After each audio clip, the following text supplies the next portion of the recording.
And we're being joined by our panel this morning, Bob Oldendick, former USC political science professor, John Parker, our Republican strategist, and Jim Felder, our Democratic strategist. Let's look back at last night now. Let's talk about who you think the biggest winners and the biggest losers were of the evening. Bob? I think definitely the biggest winner was Jermaine Johnson. He did just a remarkable job across the state in terms of getting support, and somewhat surprising, which I believe it was going to go to a runoff, and he won handily. So I think he's the biggest winner of the night. The biggest loser, I think, in my opinion, would be Nancy Mace, who did not run very well in the governor's race, and even in her home county of Charleston didn't finish in the top three. So that's got to be very disappointing for her. Yeah. John? Definitely. I think I'd go with the biggest winner of the night might be David Sumbo, and an AG candidate, totally outspent multiple times over, facing a very close runoff. We'll see if he might be able to make it, defying expectations and odds, see if he might be able to make it out of that. Biggest loser, I'm going to go with Pam Yvette. With a Trump endorsement, you've got Alan Wilson coming into the runoff, and with momentum of two other candidates already endorsing him, and certainly and a lot of momentum. So we'll see. Very interesting take there. Mr. Felder, your winners and losers. Winners is Jermaine Johnson. He had a great ground game. I can't explain it. He didn't spend a lot of money on advertising, so it had to be the ground game that we need to put in the history books for him. Great losers, I'd have to go with Nancy Mace. I expected her to do much better than she did, but such is the thing. So we're headed to a runoff on the Republican ticket for governor the next 2 weeks. 2 weeks from yesterday, there's going to be the Republican runoff.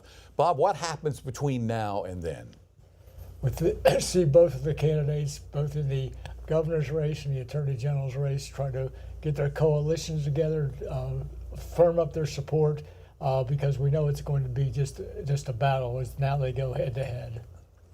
It's going to be an effort to build a coalition, get those other votes that were on the table to come to your side, and then it's going to be a blood sport. A lot of attacks and a lot of attention, then turn out your voters in a short turnaround of 2 weeks. And Mr. Felder, the Democrats have their candidate for November, so what are you hoping happens in 2 weeks? That to encourage those who didn't get out to vote, who didn't vote in this primary, will certainly gear up for November. We need to use this time to recharge our batteries and promote going to the polls early in November or October, when early voting begins. Yes.